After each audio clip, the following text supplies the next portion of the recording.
대인 공포증을 치유하신 주님. 영의 양식, 생명의 양식을 먹는 시간이니까. 태어나 보니 아프리카였어요. 당연히 흑인이었겠죠. 부모님도 가난했습니다. 원치 않았는데 잡혀서 노예 상선에 실렸습니다. 1700년대, 800년대 노예 상선 상태를 글로 제가 알고 있는데 그냥 배 밑바닥에서 그냥 다 하는 거예요. 너무 더럽고 배고프고 폭력적인 밑창에 갇혀서 어찌어찌 하다가 미국으로 팔려왔어요. 너무나 비참한 인생입니다. 그런데 이제 노예 시장에서 경매로 팔려가는 신사가 됐어요. 너무 불쌍한 소녀입니다. 태어나 보니 북한이었어요. 부모도 역시 가난합니다. 공산주의 체제의 가난.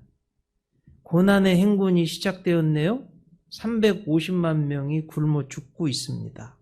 굶어 죽느니 차라리 북한을 탈출하자 결심하고 두만강을 건넜습니다. 결국 살기 위해 100만 원도 안 되는 돈에 팔려 중국인의 아내가 되었는데 돼지보다 못한 대우를 받고 있습니다. 너무나 가련한 여인입니다. 지금도 이런 탈북 여성이 중국에 10만 명 이상 이렇게 돼지보다도 못하게 살고 있다고 합니다. 오늘 성경에 나오는 여인도 아픔이 있어요. 자, 여러분 사실은요, 우리 인간은 하나님의 형상 모양대로 지음받았기 때문에 세상의 모든 것을 다 주어도 하나님 없이는 행복할 수 없잖아요. 거룩하게 살고 싶고 하나님 기쁘시게 의미 있게 보람 있게 살고 싶은데 어떻게 하다 보니까 태어나 보니 사마리아예요. 손가락질 당하던 곳입니다. 또 어쩌지 살다 보니까 지금 6번째 남자와 살 수밖에 없는 그런 가련한 여인이 되었습니다. 막 동네 사람들이 막 수근수근 하고 뒤에서 수군대고 손가락질합니다. 그래서 이 여인은 사람 만나는 것이 두려워졌습니다. 대인 공포증을 갖게 된 거죠. 자기도 모르게. 물을 길러 안 갈 수가 없는데 사람들 만나기 싫으니까 아무도 없는 가장 뜨거운 시간 12시 물을 길러 오는 겁니다. 이 여인은 지금 자신의 상황, 대인 공포증, 인간관계, 죄의 문제를 스스로 해결할 수 없는 상태예요. 여러분 물에 빠져 죽는 사람이 지금 어떻게 자기가 자력으로 구해낼 수가 없잖아요. 이런 죄인에게 정말 필요한 분이 누구냐? 구세주 예수님, 세이비어. 예수님이요, 이 가련한 여인의 모든 상황을 아시고 구원하러 가신 거예요.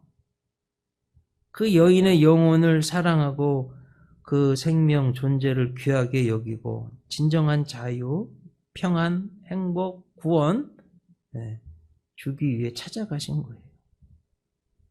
자, 어떻게 이렇게 말할 수 있을까요? 오늘 성경의 요한복음 4장인데 그 안에 중요한 예수님의 행적이 그 마음이 읽혀지는 본문이 있습니다. 첫째, 요한복음 4장 6절. 거기 또 야곱의 우물이 있더라. 예수께서 길을 가시다가 피곤하여 우물 곁에 그대로 앉으시니 때가 6시쯤 되었더라. 신약 성경의 시간 플러스 6하면 우리 시간이 돼요. 어떻게 하실 때 길 가시다가 피곤하셨대요. 피곤하실 정도로 찾아가신 거예요. 걸어서. 두 번째 보면 요한복음 4장 7절 9절. 사마리아 여자 한 사람이 물을 기르러 왔음에 예수께서 물을 좀 달라 하시니 사마리아 여자가 이르되 당신은 유대인으로서 어찌하여 사마리아 여자인 나에게 물을 달라 하나이까? 아니 이는 유대인이 사마리아인과 상종하지 아니함이로라. 여러분 유대인은요 사마리아 사람하고 말도 섞지 않았어요. 특히 남자가 사마리아 여인과 말하는 건 있을 수도 없는 이야기. 근데 일부러 찾아가서 이 여인과 대화하는 거예요. 어떤 문화, 전통, 모든 걸 다 뛰어넘으시는 거예요. 왜? 구원하시려고. 세 번째, 4장 16절로 18절이에요. 가서 네 남편을 불러오라. 여자가 대답하이르되 나는 남편이 없나이다. 예수께서 이르시되 네 남편이 없다는 말이 옳도다. 너에게 남편 5이 있었고 지금 있는 자도 내 남편이 아니니 내 말이 참되도다. 여자가 이르되 주여 내가 보니 선지자로소이다. 여러분 지금 예수님이요 이 여인의 마음의 병 뭔지 정확히 아시고 가신 거예요. 숨기고 싶은 마음 깊은 곳에 이 여인의 아픔, 상처, 죄가 드러난 거예요.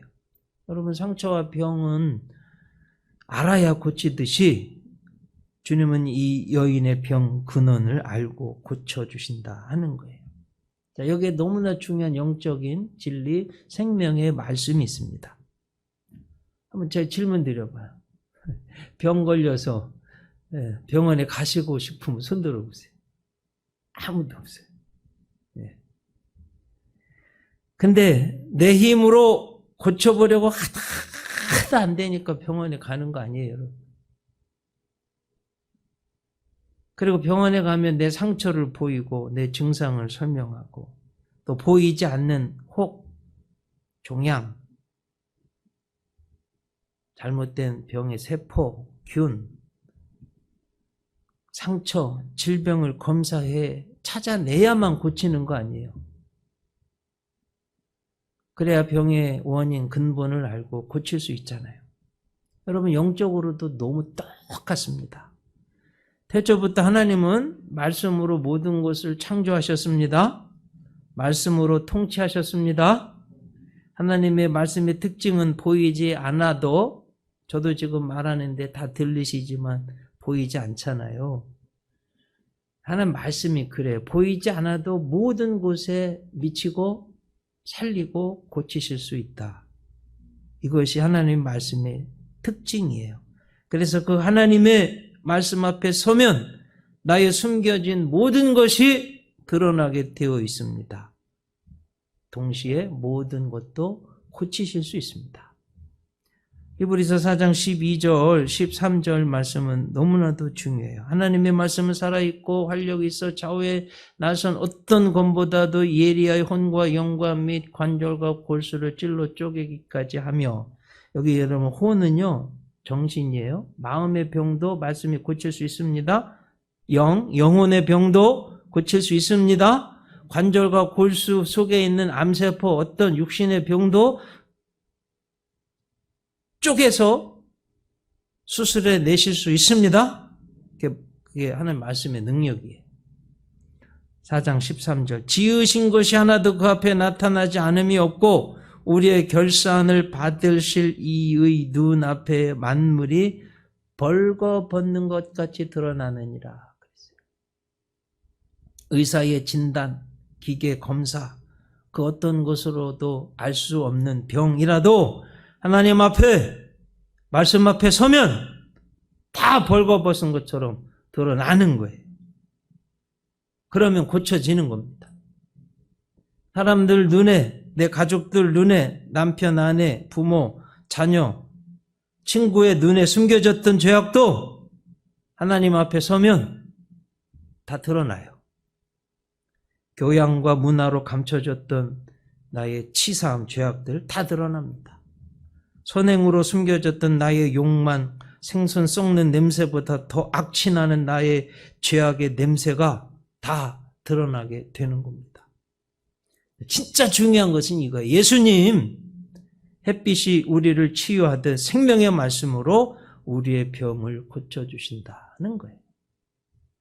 우리의 질병도 암세포도 말씀으로 고치실 줄 믿습니다. 네. 오늘 그런 은혜가 여러분에게 가득하시길 예수님의 이름으로 축복합니다. 여러분 복음서를 유심히 보세요. 가장 중요한 건 하나님 말씀이라고 그랬잖아요. 하나님의 말씀이요 육신이 되었어요. 성육신된 말씀, 예수님. Incarnated Word. 요한복음 1장 14절. 로고스 기독론이에요. 말씀이 육신이 되어 우리 가운데 거하시며 우리가 그의 영광을 보니 아버지의 독생자의 영광이요 은혜와 진리가 충만하더라. 말씀이요 육신이 되어 예수님. 그래서 예수님은 가장 중요한 하나님의 말씀이 복음이에요. 그 생명의 말씀이신 예수님 앞에 서면 병이, 죄가 다 드러나는 거예요. 그래서 예수님께 죄인들, 병자들이요 수도 없이 몰려왔습니다. 대부분 예수님이 말씀으로 치유해 주셨어요. 귀신 들려 물에, 불에 막 쓰러져 죽게 만드는 귀신 들린 그 아들이요. 이 오늘하고 말 못하는 귀신아 내가 내게 명하노니 그 아이에서 나오고 다시는 들어가지 말라. 말씀으로 선포하시니까 그대로 됐어요. 여러분 12의 혈루증 여인 물론 예수님 옷자락 만져서 병에 근원적으로 나았지만 더 근원적으로 선포해 주신 은혜의 말씀은 따라 내 믿음이 너를 구원하였으니 평안히 가라 내 병에서 놓여 건강할지어다. 확증해 주시고 회당장 야이로 했다 죽었어요. 달리다 쿵 소녀야 일어나라. 죽은 소녀가 예수님 말씀 듣고 일어났어요. 죽어 4일이 지나 썩은 냄새 나는 나사로. 예수님이 나사로야 나오라. 그러니까 죽은 나사로가요 일어나 나왔어요. 다 말씀으로 고치고 살리신 거예요. 지금 이 여인도요 예수님과 대화하면서 내면 깊은 곳에 죄악이 드러났습니다. 예수님 말씀에 또 다른 능력이에요. 여러분 살다 보면 이럴 때 있잖아요. 누구랑 말을 하는데 정말 말귀가 안 통해요. 막 답답해 죽긴 막 그 사람하고 이야기하면 꼭 취할 것 같아요. 이런 분도 있는가 하면 어느 분은 이야기하면 이야 어떻게 이렇게 내 마음을 잘 알아주지? 그냥 10년 먹은 책증이 확 내려온 것 같은 그런 분이 있어요. 네. 여러분도 그런 적 있으시잖아요? 저도 있었습니다. 지금 이 여인이요 예수님과 이야기하면서 이렇게 된 거예요. 그래서 내면의 병, 죄악이 완전히 치유받고 구원받은 거예요. 미국에서 이제 실제 있었던 이야기고 한 부잣집 아들 청년이 교통사고로 시력을 잃었어요. 자살을 시도하네요. 부모가 너무 안타까워서 수소문했는데 좋은 시각장애인 학교를 알았어요. 데려갔어요. 교장실이에요. 교장 선생님이 그 부자 청년 시력을 잃은 낙심한 죽으려고 하는 아들에게 한 선생님을 소개시켜줬어요. 인사하고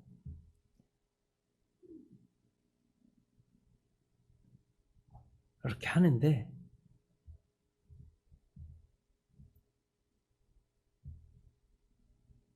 그 선생님이 자기를 소개하고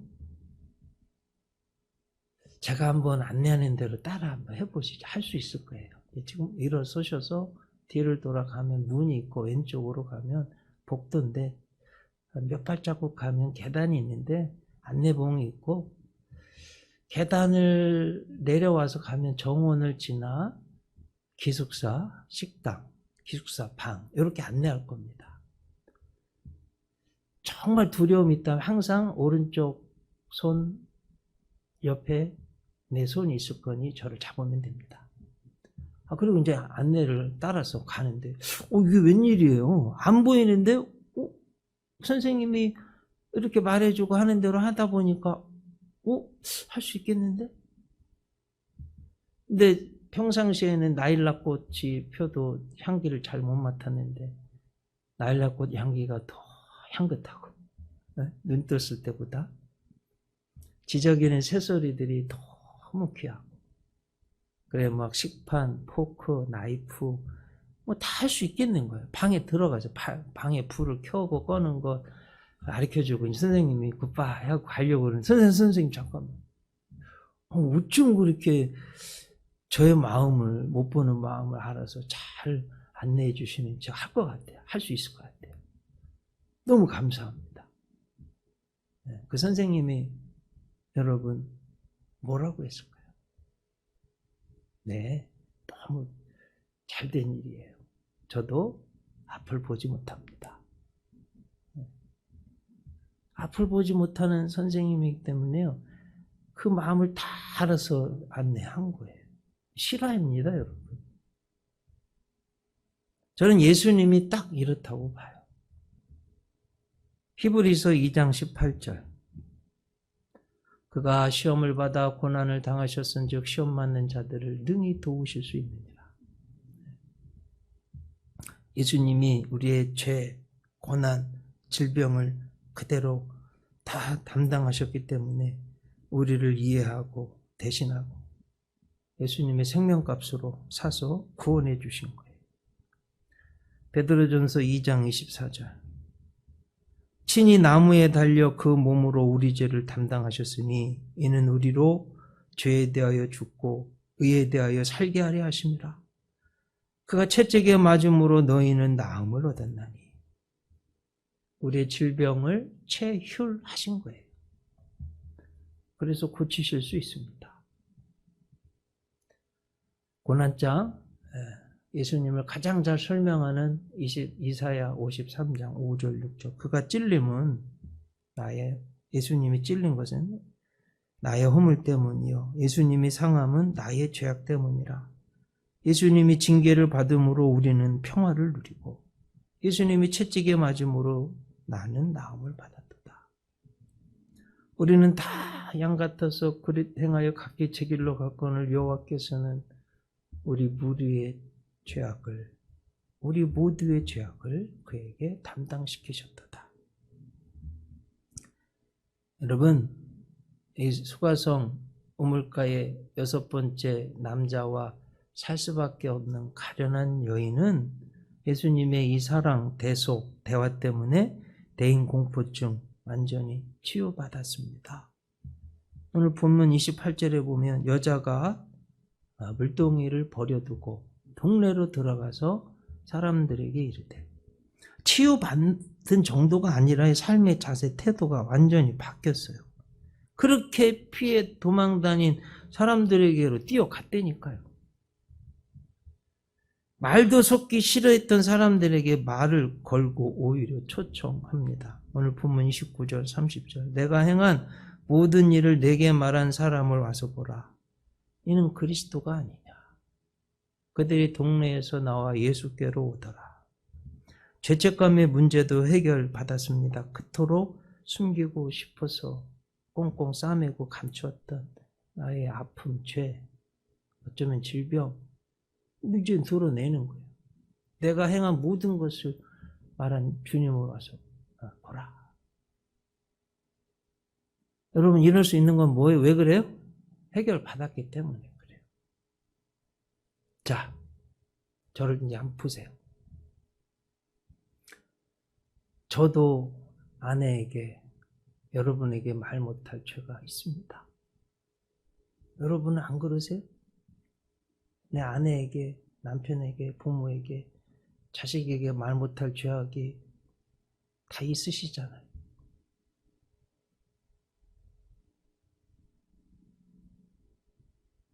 여러분, 주님은 다 아세요. 그리고 용서해 주시는 거예요.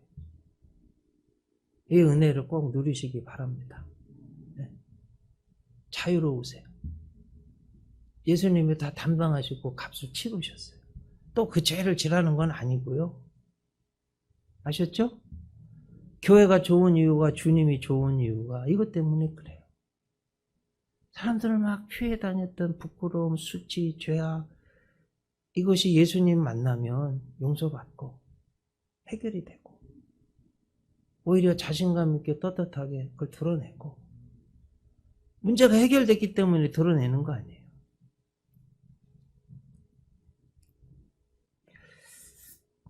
아마도 행간을 읽어보면 이 여인이 죄 용서받고 구원 받은 것이 얼마나 기쁘고 감사했는지, 그동안은 비참하고 죄책감에 막 쭈그려서 막 움츠러들어서 막 피해 다니고 도망 다니고 이랬던 사람이 어깨를 펴고 휴, 살았다. 나 이제 용서받았다. 자신감이 생기고 그토록 도망 다녔던 사람들한테 막 쫓아가서 말도 섞기 싫어했던 사람을 용서하고 사랑하게 되고 품게 되고 오히려 이야기하고 초청하고 이게 예수님 만날 때 예수님을 믿을 때 받는 축복입니다.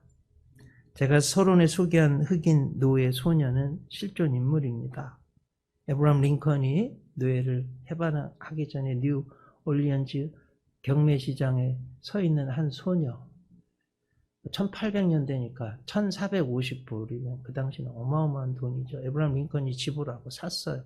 증서를 가지고 다음날 갔는데 이 소녀는 또 미 남부에서 북부로 또 쫓아가야 되나 어떻게 해야 되지? 막 가기 싫어가지고 근데 에브라함 링컨이 이것은 자유의 증서입니다. 만나고 싶은 사람 누구든지 가고 싶은 곳 어디든지 갈 수 있는 자유입니다.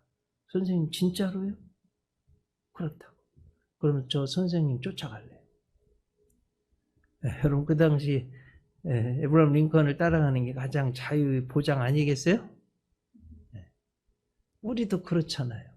예수님 믿어서 구원받았는데 정말 우리에게 진정한 평화, 자유, 행복, 번영, 천국 보장해 주실 수 있는 분 예수님이잖아요. 예수님 따라가면 되는 거예요.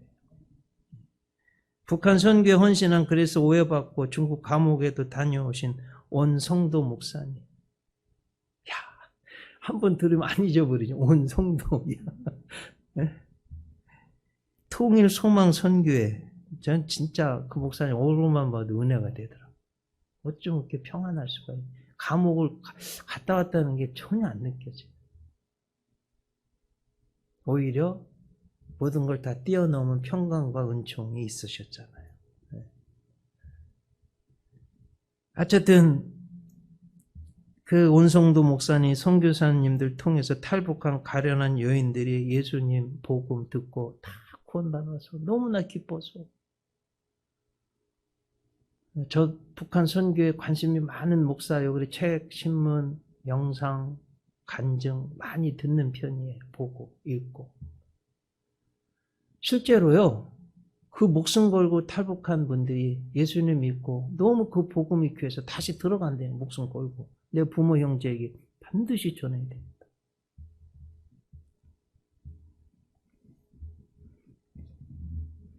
제가 추수감사절 설교를 준비하면서 도대체 어떤 것이 가장 감사할까 굉장히 많이 묵상을 했어요. 여러분 절기 설교가 제가 37년 설교하는데 절기 설교가 어려워요. 쉬울 것 같지만 생각보다 어렵습니다. 고민을 많이 했어요. 네, 묵상하는 중에 이 말씀이 그래 성경에 가장 감사하고 기뻐 뛸 정도로 감사했던 사람이 누굴까? 아마 이 여인 같아요. 얼마나 감사했을까요? 구원해 주신 주님. 네? 하나님이 독생자 예수님 생명값으로 나를 구원해 주셨으니 이 죄악 가운데 내가 뭘 드린들 아깝겠어요. 여러분 마리아 아시죠? 예수님 들어오시는데 엎드려서 눈물로 예수님 발을 씻고 자기 머릿결로 예수님 발을 닦고 옥합을 깨뜨려 300데나리온 한 데나리온은 건장한 남자의 하루 품삯 지금 10만 원이면 3천만 원 요즘은 보통 15만 원 노동 현장에서도 15만 원 받더라고요. 4,500만 원 하나도 안 아까워 깬 거예요. 그렇게 주님 앞에 감사하는 거예요. 여러분 내가 죄를 지어서 형벌로 지옥과 마귀의 아들로 영원토록 지옥 갈 영혼을 예수님 피값으로 구원해 주신 이 은혜를 뭘로 보답하겠어요? 제 설교를 어머니도 듣고 누님들도 듣고 그랬었죠. 그런데 제가 사춘기 때 세계관 가치관이 형성될 때 불행하다고 느꼈어요. 왜 우리 집은 이렇게 가난하지? 제가 쌀보러 다녔으니까요. 막내로 6년 동안 자전거 타고 다녔는데 교복이 꽁꽁 얼은 적도 많았어요. 네. 눈이 와도 자전거 타고 다니니까. 형님 교복을 물려받아서 제 교복은 항상 2단, 3단 중학교 때 되어 있었어요. 조금 아무리 다려도 단이 안 없어져. 아버지는 술만 드시면 다 때려 부수시는 거예요. 나는 왜 이런 가정에 태어났지? 내 힘으로 안 되는 거예요. 그런데 예수님 교회를 갔더니요. 예수님은 이런 가난한 사람을, 불쌍한 사람을, 어려운 사람을 더 사랑하신다는 거예요. 이야, 이런 복음이 있어. 예수님이 너무 좋은 거예요. 그 예수님 믿었더니 하나님 아들이래. 기뻐 날뛰는 저 진짜 펑펑 울었습니다. 나 같은 죄인을 주님 구원해 주셔서 감사합니다. 정말 열심히 공부했어요. 고등학교 2학년 때부터. 제가 대학교 때 별명이요. 도서관 앞에 도서관 앞에. 김영준은 눈만 뜨면은 도서관에 가 있다. 너무 시골에서 미천이 약해서 열심히 해보려고. 저는 예수님이 그래 너무 좋습니다. 이 복음을 여러분에게 목이 터져라고 외치고 싶은 거예요. 지금 죽어도 감사하고 어떤 상황이 와도 감사한 거예요. 여러분 이런 은혜를 다 받으셨잖아요. 네. 우리가 주 앞에 그러면 물 드리는 게 뭐가 아깝고 어떤 것으로 감사하지 않을 수 있겠어요. 쌀 10kg 드리는 추수감사절 여러분 많이 들으셨는데 혹시 참여하지 못하신 분들 꼭 참여하세요. 쿠팡으로 하면 되더라. 저도 쿠팡으로 했어요. 그래서 가난한 분들에게 지금 탈북자들 굶어서 죽는 분도 있더라고요. 지금 이 시대에도 대전에도 쌀이 필요한 분들 많아요. 그러니까 꼭 참석하시기 바랍니다. 아셨죠? 네. 저는 가족이 6인데 7, 사이까지 해서 7. 네, 7개 했어요. 우리 어머니 건 어머니가 이제 하시는 거. 뭘 드린들 우리가 아깝겠어요, 여러분. 유대인의 지혜에서 탈무드에 나오는 말입니다. 세상에서 가장 지혜로운 사람은 배우는 사람. 세상에서 가장 행복한 사람은 감사하는 사람이다. 한번 곱씹어 보세요. 세상에서 가장 지혜로운 사람은 죽을 때까지 겸손히 배우는 사람이에요. 세상에서 가장 행복한 사람은 감사하는 사람이래요. 네, 제 수설을 잘 따라오세요. 내 마음에 불평 물러가고 감사해야 돼. 입술에요. 불평 때리세요. 감사해야 돼요. 여러분 가정에 불평, 원망, 부부관계 이거 불평 좀 그만 좀 하세요. 남편의 아내에 대해서 좀. 네. 감사. 우리 예수은혜교회 안에서 감사. 우리 나라도 좀 이렇게 잘 살게 해주셨는데 그만 좀 싸우고 이제 감사하면 좋겠어요. 네. 감사 넘쳐나. 이 사마리아의 수가성 우물가에 가련한 한 여인 정말 구원받았어요. 얼마나 기뻐하고 감사해야 하는지 그 동네 사람들이 다 아는 거예요. 야, 이건 진짜다. 진짜가 나타난다. 이건 정말 진짜다. 동네 사람들을 다 변화시킨 거예요. 진정한 감사가. 결론입니다. 오늘 말씀에. 여자의 말이 내가 행한 모든 것을 그가 내게 말하였다 증언하므로 그 동네 중에 많은 사마리아인이 예수를 믿는지라. 사마리아인들이 예수께 와서 자기들과 함께 유하시기를 청하니 거기서 이틀을 유하시며 예수의 말씀으로 말미암아 믿는 자가 더욱 많아 그 여자에게 말하되 우리가 믿는 것은 네 말로 인함이 아니니 이는 우리가 친히 듣고 그가 참으로 세상의 구주신 줄 알미라. 이렇게 된 거예요. 감사하니까 이런 역사들이 생겼습니다. 여러분, 대인 공포증, 아니 어떤 질병이든지 그것이 암이든지 뭐 인간이 할 수 없는 거요. 예수님 고쳐주셨어요. 기도하시겠습니다. 목사님 올라오시고. 주님, 이 가련한 여인, 어떻게도 안 되는 이 불쌍한 여인을 피곤하실 정도로 찾아가시고, 유대인의 남자가 여자 사마리아 여인에게 말하는 법도 다, 안 하는 법도 다 뛰어넘으셔서 구원해 주신 거 감사드립니다. 이 여인 정말로 감사했습니다. 이 감사가 우리에게 있게 하여 주시옵소서. 예수님 이름으로 기도드립니다.